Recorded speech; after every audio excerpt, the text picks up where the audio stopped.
Friends, आपका स्वागत है मेरे यूट्यूब चैनल में। तो आज हम लोग फिर से पढ़ने वाले हैं कक्षा 10वीं का पाठ, जिसका नाम है नर्मदा का उद्गम अमरकंटक, और इसके लेखक हैं श्री राम परिहार जी। तो चलिए पाठ शुरू करते हैं। पाठ शुरू करने से पहले अभी तक आपने मेरे चैनल को सब्सक्राइब नहीं किया है तो जा कर के सब्सक्राइब कर लेंगे। तो चलिए पाठ शुरू करते हैं। और इसमें सबसे पहले ये जान लेते हैं कि डॉक्टर श्री राम परिहार जी का कुछ छोटा सा जीवन परिचय। तो डॉक्टर श्री राम परिहार का जन्म मध्य प्रदेश के खंडवा जिले के फेफरिया गांव में सन 1952 में हुआ था। तो आपको याद रखना कि कौन से जिले, खंडवा जिले के फेफरिया गांव में 1952 में जो है हुआ था। शिक्षा के क्षेत्र में आपने पीएचडी एवं डी लीट की उपाधि प्राप्त की है। संप्रीति प्राचार्य माखनलाल चतुर्वेदी शासकीय स्नातकोत्तर कन्या महाविद्यालय खंडवा में कार्यरत हैं। राष्ट्रीय हिंदी सेवी सहस्राब्दी सम्मान, शाश्वत सम्मान, हिमालय कला एवं साहित्य इत्यादि अनेक सम्मान से आपको सम्मानित किया गया है। तो इसमें उनको जो भी सम्मान जो है प्राप्त किया गया है उनको आपको याद रखना है। उसके बाद चलते हैं प्रमुख कृतियाँ, मतलब जो इनके जो प्रमुख जो है कृति है उनको इसमें बताया गया है कि इनमें क्या क्या लिखा है। तो इनके लेख के बारे में है। तो इनका लेख है, आज अलाव की अंधेरे में उम्मीद, धूप का अवसाद, बजे तो बंसी, गूंजे तो शंख, ठिठले पल पंखुरी, रसवंती बोले तो झरते फूल, हस श्रृंगार के, हंसा कहे पुरातन बात, बोली का इतिहास, भय के बीच भरोसा, चौकस रहना है। और आगे चलते हैं, कहे जग शिंगा, रचनात्मकता और उत्तर परंपरा, संस्कृति सलीला नर्मदा, नी माड़ी साहित्य का इतिहास, परंपरा का पूरा ख्यान। तो इस प्रकार से इनका जो है पूरा जितना भी इनका लेख है उनको यहाँ पर जो है बताया गया है। तो अब जो है ये जो पाठ है तो इसमें हम लोग जानेंगे कि जो नर्मदा जो नदी है उसका जो है उद्गम जो कहाँ से हुआ है, तो अमरकंटक से हुआ है। तो इसके बारे में पूरा जो है पाठ है। तो चलिए पाठ को शुरू करते हैं। मेरे साथ पढ़ते जाइएगा, बहुत ही अच्छे से आपको समझ आएगा। वीडियो को स्किप मत करिएगा, नहीं तो आप कुछ पाठ जो है छूट सकता है। तो अच्छे ध्यान से पढ़िएगा। तो चलिए पाठ शुरू करते हैं। तो मध्य प्रदेश संस्कृत अकादमी के आमंत्रण पर इस बार अमरकंटक की शाश्वत यात्रा का सुयोग बना। तो इसमें लेखक हमें बताते हैं कि मध्य प्रदेश संस्कृत अकादमी के आमंत्रण पर इस बार जो है अमरकंटक की शाश्वत यात्रा का सुयोग बना, मतलब जो है यात्रा करने का कुछ जो है इनका बना होगा। तो इस प्रकार जो है अमरकंटक तो पहले भी जाना हुआ था, पर इस बार आषाढ़स्य प्रथम दिवसे के पूर्व 2 दिन का आयोजन यहाँ था। लेकिन अमरकंटक तो पहले भी जाना हुआ था। अमरकंटक जो है लेखक जो पहले भी जा चुके थे, पर इस बार आषाढ़स्य प्रथम दिवसे के पूर्व 2 दिन का आयोजन यहाँ था। मतलब आषाढ़ के जो प्रथम पूर्व 2 दिवस, मतलब आषाढ़ यानी कि जो बरसात का जो मौसम होता है उसके जो मतलब वहाँ इनका जो आयोजन हो, मतलब जाने का जो प्रोग्राम उनका जो है बना। आकाश में मेघ घिर घिर कर झर रहे थे। मतलब पहले भी आपको बताया कि जो बरसात का मौसम था जो जाने का, तो आकाश में जो बादल है वो घिर घिर कर जो है बरस रहे थे, झर रहे थे। प्रकृति जो है नहा रही थी, वनस्पति की आंखों में सपने जाग रहे थे। जो प्रकृति है, जो वातावरण है वो बहुत ही हरा भरा था और वनस्पति की आंखों में जो है सपने जाग रहे थे। मतलब जो पेड़ पौधे वनस्पति है उसमें जो है काफ़ी हरियाली थी, उनकी आंखों में जो है खुशी थी।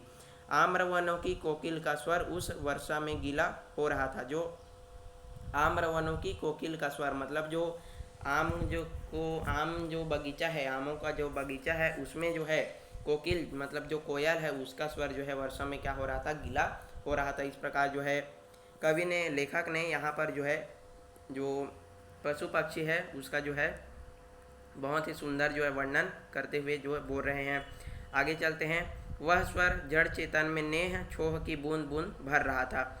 इन बूंदों के उत्सव में रस रस अमरकंटक को देखना निसर्ग निहित चैतन्य से साक्षात्कार करना है। प्रकृति के उत्सव में स्वयं को उल्लास की फुहार बना देना है।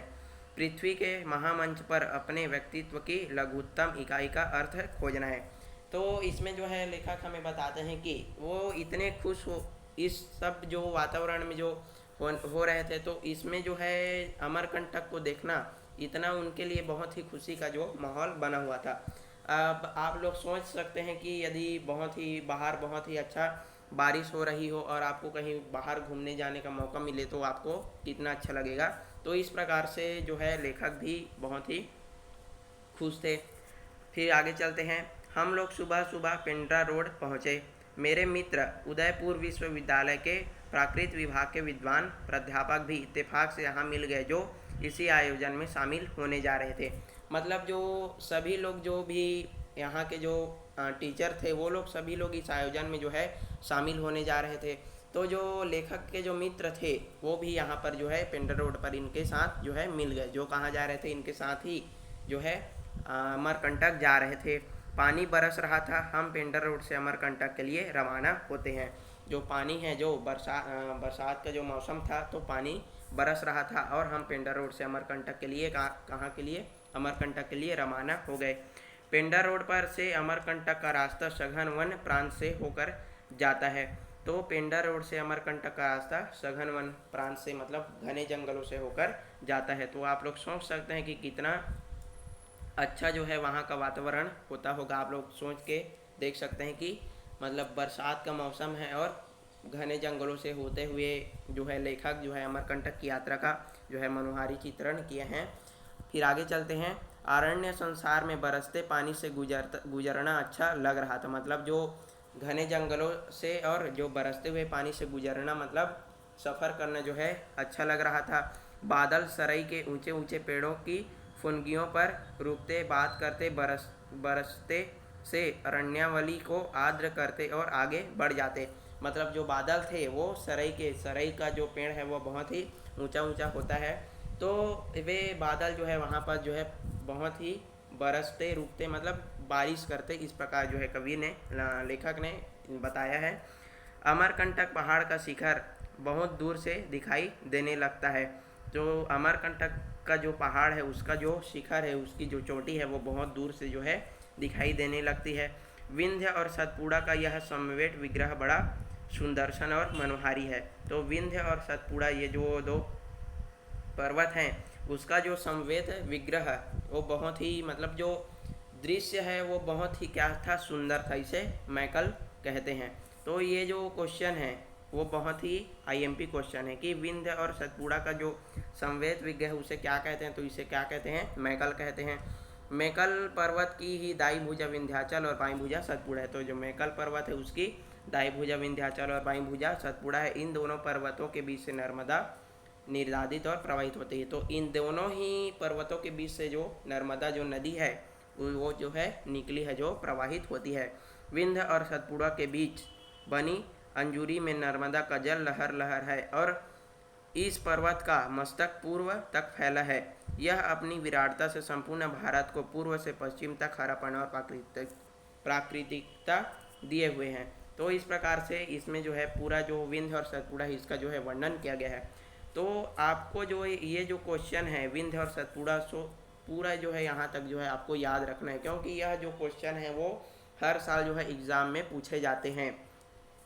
तो इसमें जो है लेखक बताते हैं कि जो विंध्य और जो सतपुड़ा पर्वत है वो वहीं से जो है उनके बीच जो है नर्मदा नदी का जो है उद्गम हुआ है और ये जो है भारत को जो है पूर्व से पश्चिम तक क्या करते हैं हरा भरा और प्राकृतिकता प्रदान करते हैं। दूर से दृष्टि पड़ती है कि कोई रजत धार आकाश से झर रही है और दूर से देखने पर ऐसा लगता है कि कोई रजत धार जो आकाश से झर रही हो। ऐसा लगता है कि मानो कि आकाश से कोई जो रजत धार है वो निकल रही हो, जो गिर रही हो। चारों तरफ हरा भरा वानस्पतिक संसार है। एक पर्वत अपनी अचलता और विश्वास के समृद्ध है।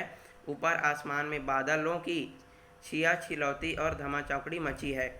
बादल आसमान ही बरस रहे हैं।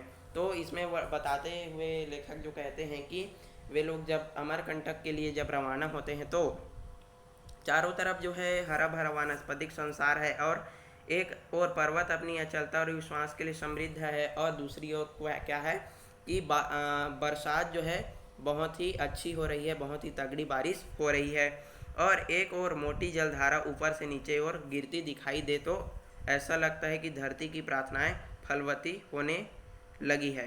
यही सोन धारा सोन की है।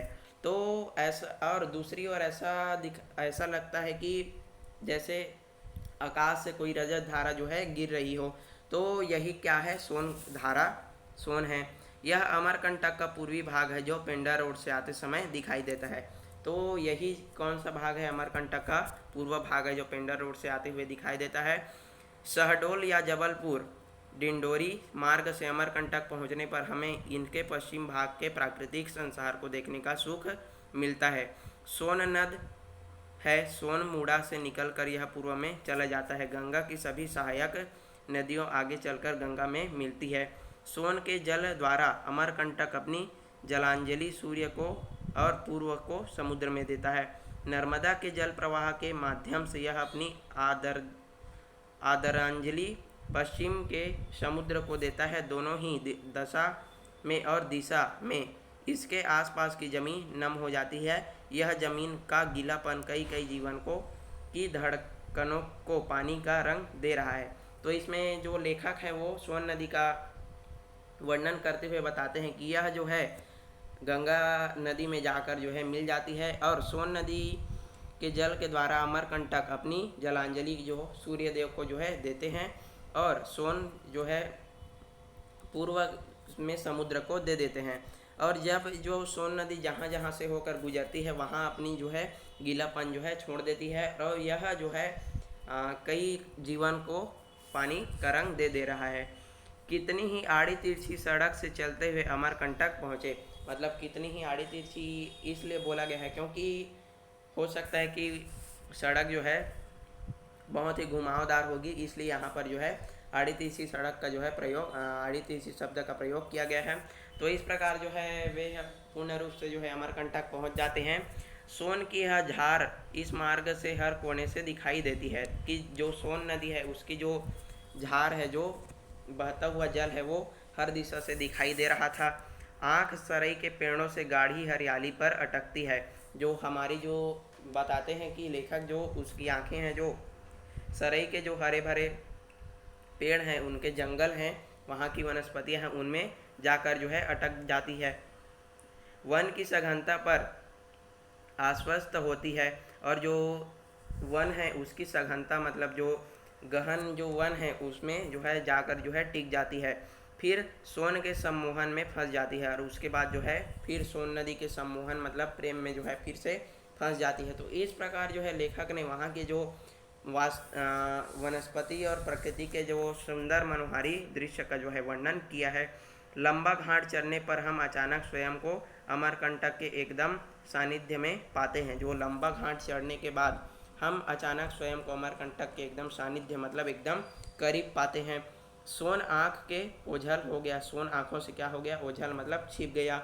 बारिश रुक गई है, अब बारिश जो है रुक गई थी। अमरकंटक की समतल और रक्ताभ छवि से रूबरू होते आगे बढ़ते हैं।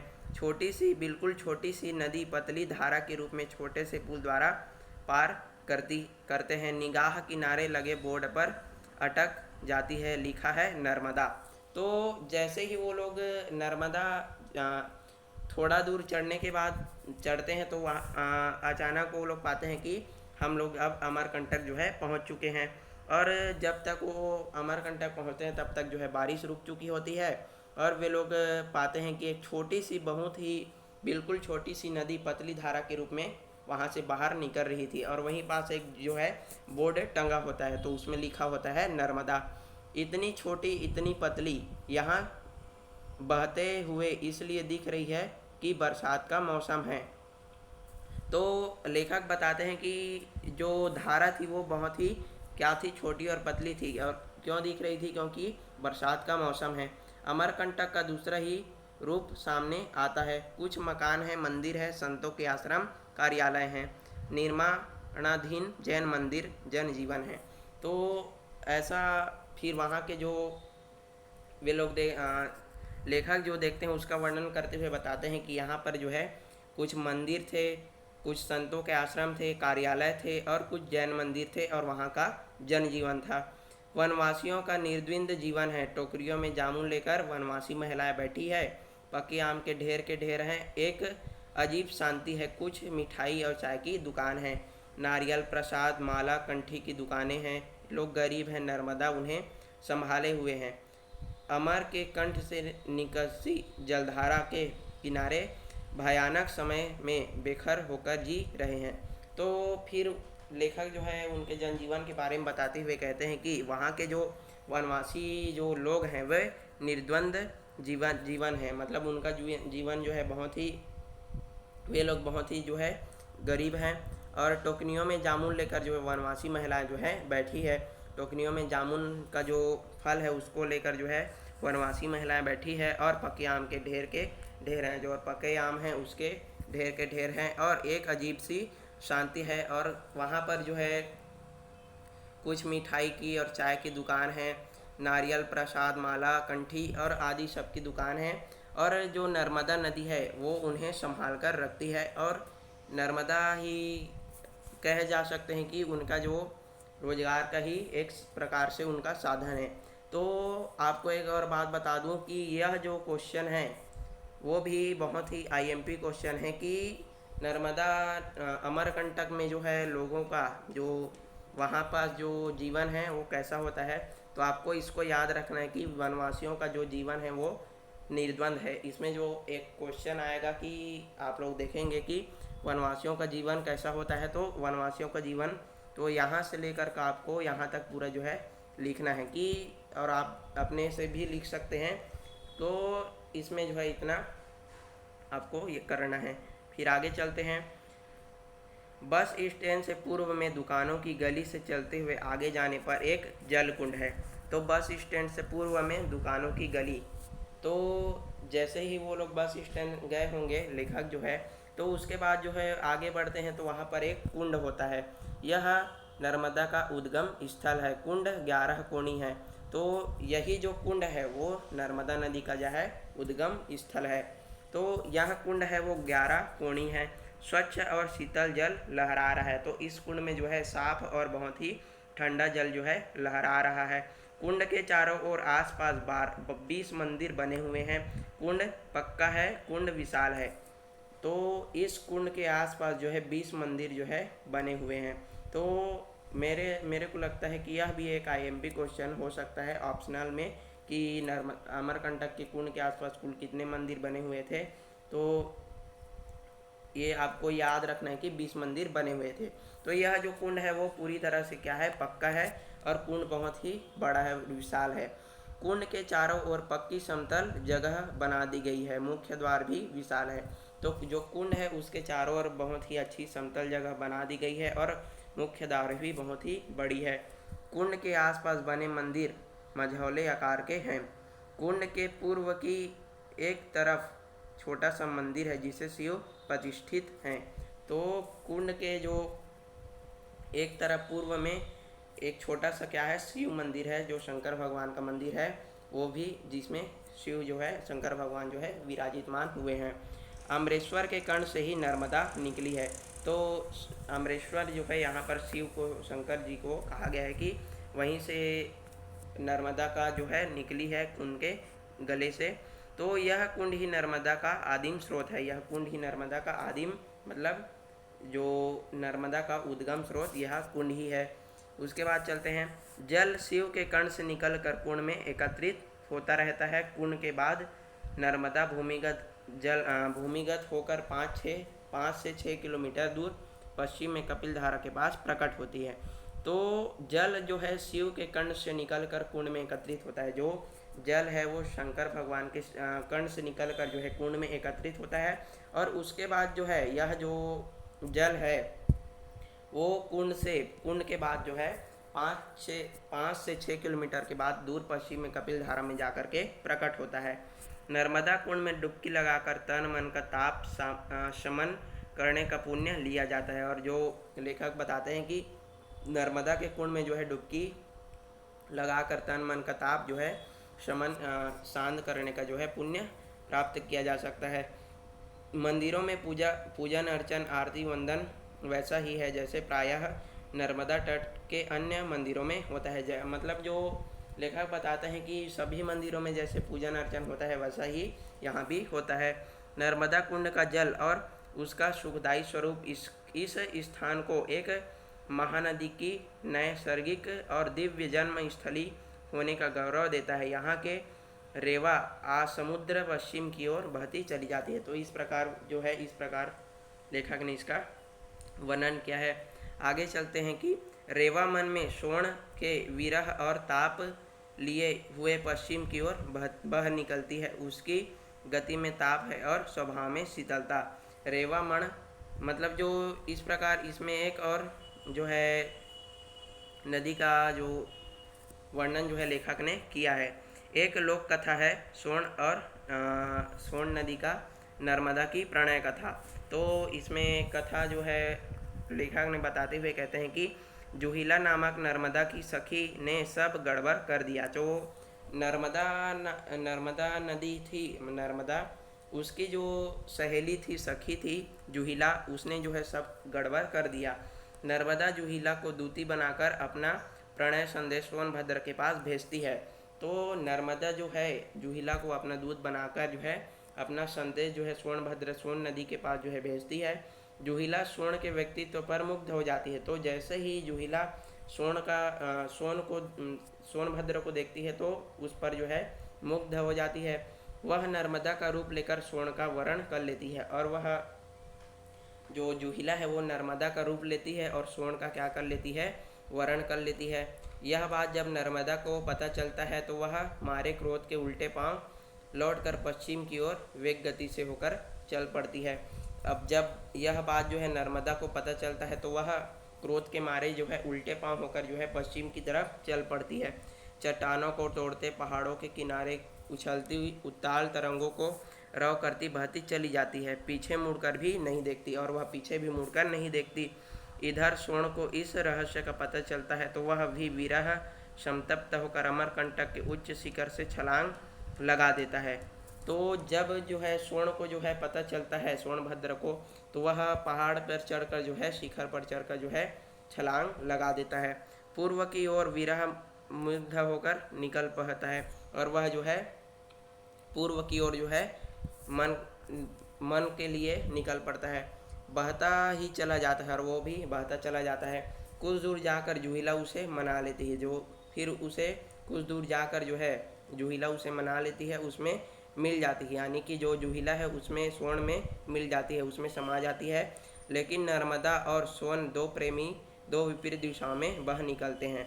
धरती की करुण विगलता होकर नर्मदा और स्वर्ण के स्वरूप में अग्रस बह सकती है। यानी कि जो नर्मदा है वो जो है क्रोध में आकर कौन सी दिशा में, पश्चिम दिशा में, और जो सोनभद्र है वो पूर्व दिशा में जो है निकल जाती है। तो ये जो है एक लोक कथा प्रचलित है कि किस प्रकार से इन दोनों की जो दिशा है वो अलग अलग है। माई की बगिया सोन और नर्मदा की बाल सुलभ क्रियाओं की भूमि रही है। जो माई की बगिया है, जो बाग है, वो सोन और नर्मदा की जो है बाल क्रियाओं का जो है भूमि रही है। वहीं ऋषि मार्कंडेय की तपोभूमि भी है। तो ये जो क्वेश्चन है वो भी आपको याद रखने की, कौन से ऋषि की, तो मार्कंडेय ऋषि की जो है तपोभूमि भी है। आम्र और सरई के पेड़ों के आंगन में यह बगीचा है। जो आम्र और यहाँ के सरई पेड़ भी यही बगीचे में पाए जाते हैं। गुल बकावली के फूलों में यहाँ नर्मदा और सोन के प्रेम अभी भी खिल रहे हैं। माई की बगिया में एक छोटा सा जल कुंड है। गुल बकावली का क्षेत्र भी बहुत थोड़ा रह गया है। यह एक साधु यहाँ कुटिया में रहते हैं।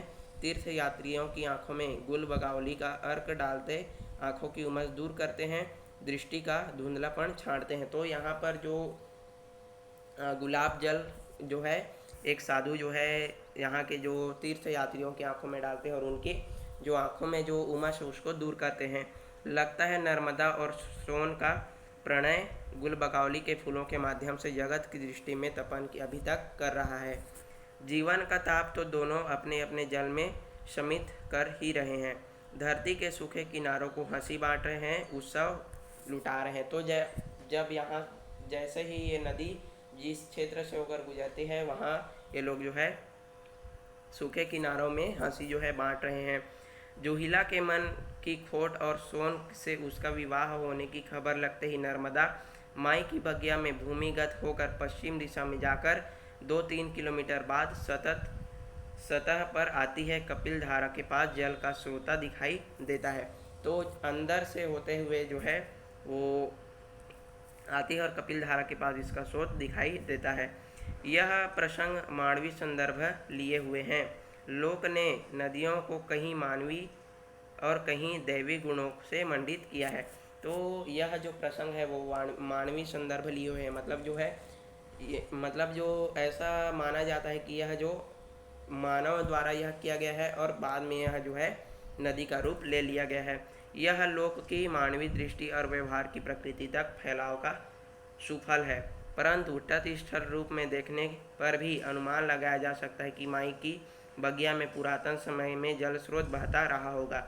लेकिन लेखक हमें बताते हैं कि ऐसा अनुमान लगाया जा सकता है कि माई की बगिया में जो है जल स्रोत जो है बह रहा होगा। वह जलधारा ही वर्तमान नर्मदा कुंड में तक आती होगी और फिर पश्चिम दिशा में आगे बढ़कर बहती चली जाती होगी। समय के साथ परिवर्तन और अमरकंटक की वानस्पतिक संपदा विरल होने से इस स्रोत में भी अंतर आया। अब जैसे जैसे समय में परिवर्तन हुआ, अमरकंटक की वानस्पतिक संपदा और विरल होने की स्रोत में भी अंतर आया है। मतलब वहाँ की वनस्पति वन ये सब जो अब धीरे धीरे क्या होते जा रहे हैं, विरल होते जा रहे हैं। माई की बगिया से लेकर नर्मदा कुंड तक की धारा सूख गई है। अब जब माई की बगिया से लेकर नर्मदा कुंड की धारा क्या हो गई है, सूख गई है। नर्मदा कुंड से आगे 2-3 किलोमीटर तक भी यही स्थिति रही होगी। नर्मदा कुंड से अमरकंटक का एक शिखर और आसपास की भूमि ऊंची है, उसी का जल निरंतर नर्मदा कुंड में आता है और अमरकंटक ने अपनी आत्मा से नर्मदा को जन्म दिया है और उसके प्राणों के रस से नर्मदा अनादिकाल से प्रलय काल तक निश्चित हो रहा है। अमरकंटक ने नर्मदा को जन्म देकर भारत को वरदान दिया है। यह अमरेश्वर शिव की अमरकंटक के माध्यम से धरती को मिली कृपा है। शिव कन्या नर्मदा जल के रूप में अमृत धारा है। तो यह जो है भगवान शिव के द्वारा जो है मिला हुआ जो वरदान है, इस प्रकार जो है इसको कवि लेखक ने बताया है। आगे चलते हैं। सोनमुड़ा सोन का उद्गम स्थल है। जो सोनमुड़ा है वो सोन नदी का जो है उद्गम स्थल है। यहाँ भी एक छोटा सा पक्का कुंड बना दिया गया है, पहले नहीं था। तो हमने पहले देखा कि नर्मदा का उद्गम स्थल जो अमरकंटक, अब जो सोनमुड़ा है वो सोन नदी का, जो सोनभद्र जो पहले पढ़े उसका जो है उद्गम स्थल है। अब यहाँ भी एक छोटा सा जो कुंड बना लिया गया है। पहले यह कुंड जो है नहीं था, लेकिन कुंड से पतली धारा निकलकर बह रही है और पर्वत के ऊपर से बहकर आती हुई मोटी जलधारा में मिल जाती सोन नदी का रूप ले लेती है। तो यह जो है पर्वत के ऊपर से आती हुई दिखती है और सोन नदी का रूप ले लेती है। थोड़ा दूर जाकर सैकड़ों फीट नीचे गिरकर वृक्षों में अदृश्य हो जाती है और थोड़े दूर जाते ही वह कई नीचे गिरकर जो है जो घने जंगलों में अदृश्य हो जाती है। यह सोन का पहला प्रपात है। यही प्रपात दूर दूर से दिखाई देता है। सोनमुड़ा के कुंड में श्रद्धालु जन द्वारा डाले गए सिक्के पड़े हैं। सोन अमरकंटक का गर्व है। तो सोनमुड़ा के कुंड में जो है श्रद्धालुओं द्वारा जो यात्रियों द्वारा जो है वहाँ सिक्के डाले पड़े हैं, तो यही उसका गर्व है। इसी तरह नर्मदा के उद्गम स्थल पर बना कुंड जल कुंड भी बहुत पहले पक्का नहीं था। अपने गांव में बड़े बूढ़ों ने परिक्रमा वासियों से सुना है कि अमरकंटक में माई रेवा बांस के भीड़े से निकली है, बड़ा हुआ यहाँ आया तो ऐसा कुछ नहीं है। तो पहले भी जब जो नर्मदा के उद्गम स्थल में कुंड नहीं बना था, यह भी जो है कच्चा था। बड़ा हुआ यहाँ आया तो ऐसा कुछ नहीं है। बांस के भीड़े से निकलने वाली बात अभी भी जिज्ञासा बनी है। लगता है यहाँ अब आम दरख्त नहीं होगी। प्रकृति अपने निसर्ग पर बार बार निहाल होकर गर्व कर रही होगी। सीमेंट और कंक्रीट से नदियों के उद्गमों की घेराबंदी शुरू नहीं होगी, तब बहुत पहले बांस के भीड़े यहाँ रहे होंगे। मतलब बताया जाता है कि पहले ये सब चीज़ जो है बांस के द्वारा जो है होता है और अब जो है कंक्रीट और जो सीमेंट का प्रयोग शुरू हो गया, उसमें से नर्मदा का जल स्रोत निकलता रहा होगा। बांस के भीड़ों को साफ करके कुंड का निर्माण हुआ हो या प्राकृतिक स्थितियों के बदलने पर बांस के वनों को काटना भीड़ों का समाप्त हो गया है। जो भी हो, अमरकंटक के घर जन्म लेकर नर्मदा ने सृष्टि को सोहर गाने का अवसर जरूर दिया है। नर्मदा जीवन उत्सव का चरण और अमर फल है।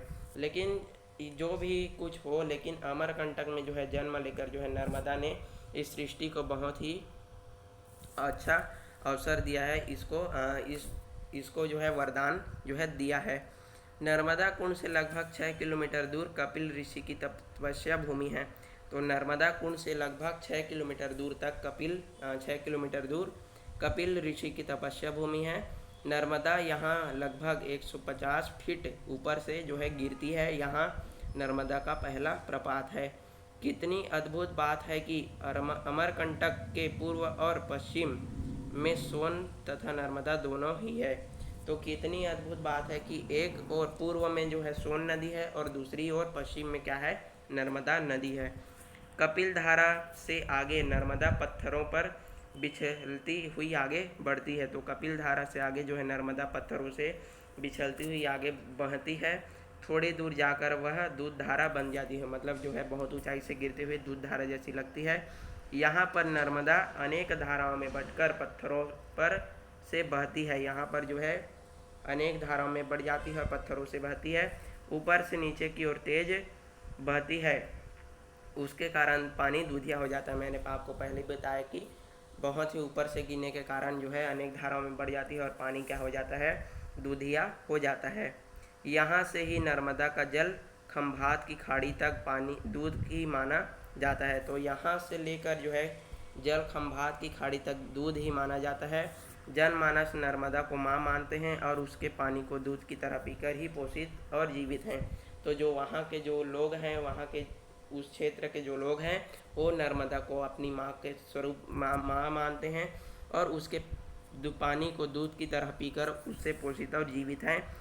दूध धारा के बाद निर्जन और सघन वन प्रांत से नर्मदा की यात्रा आरंभ होती है। दूध धारा के बाद निर्जन और सघन वन प्रांत से नर्मदा की यात्रा आरंभ होती है। कपिल धारा के पास ऊपर बैठी जामुन बेचती वनवासी स्त्री से मैं पूछा कि अभी तो वर्षा का मौसम है, इसलिए यहाँ नर्मदा में पानी है, प्रपात में पानी गिर रहा है, क्या गर्मी में यहाँ नर्मदा सूख जाती है? उस स्त्री का सहज उत्तर था, नर्मदा कैसे सूख सकती है बाबू। तो उसके बाद जो है लेखक ने एक वहीं पर जामुन बेचती जो स्त्री है उसको जो है पूछा कि अभी बरसात का मौसम है, इसलिए यहाँ पर जो है पानी है, क्या गर्मी के दिनों में यह जो पानी है वो सूख जाता है? तो उस स्त्री ने बहुत ही सहज रूप में उत्तर दिया कि नर्मदा कैसे सूख सकती है बाबू, नर्मदा सूख जाएगी तो हम कैसे जीवित बचेंगे। तो उसका उत्तर जो है बहुत ही सहज था। नर्मदा सूख जाएगी तो संस्कृति भी सूख जाएगी, धरती का रस सूख जाएगा, प्रकृति का स्वाभिमान खत्म हो जाएगा। नर्मदा अनवरत और अविराम प्रवाहमय है, इसलिए संस्कृति जीवित है। मनुष्य गतिमय है, लेकिन कपिल धारा के पास के आकाश मार्ग के तार पर लटक लटक कर ट्रालियों में अमरकंटक से खनिज बालकों को ले जा रहा है। बालकों यानी कि कोरबा ले जाया जा रहा है। तो उस वनवासी जो स्त्री उसने बताया कि जो कपिल धारा के पास जो आकाश मार्ग जो है उससे लटक लटक कर ट्रालियों में जो है अमरकंटक से खनिज जो है बालकों वहाँ ले जाया जा रहा है।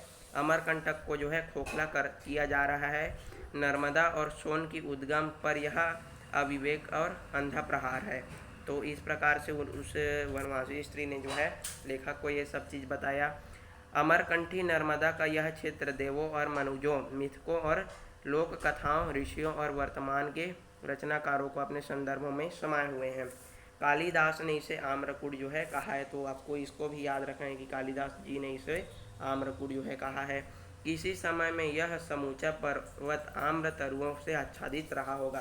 तो पहले जो है यह जो पूरा जो क्षेत्र है वो पूरा जो है आम के पेड़ों से जो है आच्छादित रहा होगा। इस समय तो आम के पेड़ यहाँ विरल हो चुके हैं, लेकिन अब तो यह जो पेड़ है वो बहुत ही कम है। सोनमुड़ा और माई की बगिया में ही कुछ आम के वृक्ष बचे हुए हैं। पर यह अवश्य है कि यहाँ के जंगलों में आम आज भी जंगल पाए जाते हैं, लेकिन यह जरूर है कि यहाँ के जंगलों में जो है आम जो है पाए जाते हैं। यह क्रम पूर्वोत्तर में सरगुजा जिले के वनों तक और पश्चिम में सतपुड़ा की रानी पचमढ़ी तक चला आया है और यह जो क्रम है वो चलता ही आ रहा है। बादलों का जो रूप अमरकंटक में देखा वह अद्भुत था। तो लेखक हमें बताते हुए कहते हैं कि जो उन्होंने बादलों का जो रूप अमरकंटक में देखा वो बहुत ही अद्भुत था। वर्षा सुबह से ही थम गई थी, वर्षा जो है सुबह से थम गई थी। 4 बजे के आसपास देखते देखते अंधेरा सा छा गया। जैसे ही शाम हुई तो अंधेरा सा छा गया था, एकदम घना घना धुआं धुआं सा तैरने लगा। नरम और आर्द्र रूप हले बादलों की चादर से समूचे वन पर्वत और सबको ढक लिया। जो जैसे ही जो रात हुई तो वो पूरा जो बादल है उसने वन और पर्वत को ढक लिया। बादल हमारे पास आ गए हैं, हम बिस्तर पर, और जो है बादल हमारे पास आ गए थे और हम बिस्तर पर, कमरे में सब जगह फैल गए हैं। एक स्पर्शित अनुभव संपन्न हुआ, पकड़ में न आने वाली अनुभूति का तैरता संसार हमारे आसपास था। हम कमरों में, दालानों में होते हुए भी बादलों के समंदर में तैरते हुए धरती पर चल रहे थे। ऐसा लग रहा था कि पूरे बादल जो है हमारे जो आसपास जो है कमरे में आ गए थे, ऐसा जो है लग रहा था। जीवन में ऐसा पारदर्शी और रोमिल बादल अनुभव पहली बार हुआ, ऐसा जो है कवि ने बताते हैं। घनश्याम हमारे पास ही थे, घनश्याम जो मतलब बादल जो है ऐसे हमारे पास ही थे, ऐसा जो है लग रहा था, लेकिन पकड़ से बाहर थे। घनश्याम कहाँ कब किस पकड़ में सहज आ पाए, लेकिन सुबह होते ही मौसम साफ हो गया था। जैसे ही सुबह हुई मौसम साफ हो गया था। अमरकंटक स्नान कर निसर्ग की अभ्यर्थनार्थ में निरत सा खड़ा था। और लेखक बताते हैं कि अमरकंटक जो में स्नान करके वह जो है चुपचाप जो है खड़े थे और उसकी अंजूरी का जल नर्मदा बनकर बह रहा था और उनकी जो यादें हैं वो नर्मदा का जल बनकर जो है बह रहा था। और इस प्रकार से जो है हमारा जो यह जो पाठ है वो समाप्त होता है। तो आपको यह जो पाठ है वो कैसा लगा मुझे कमेंट में ज़रूर बताएं और वीडियो देखने के लिए आपका बहुत बहुत धन्यवाद।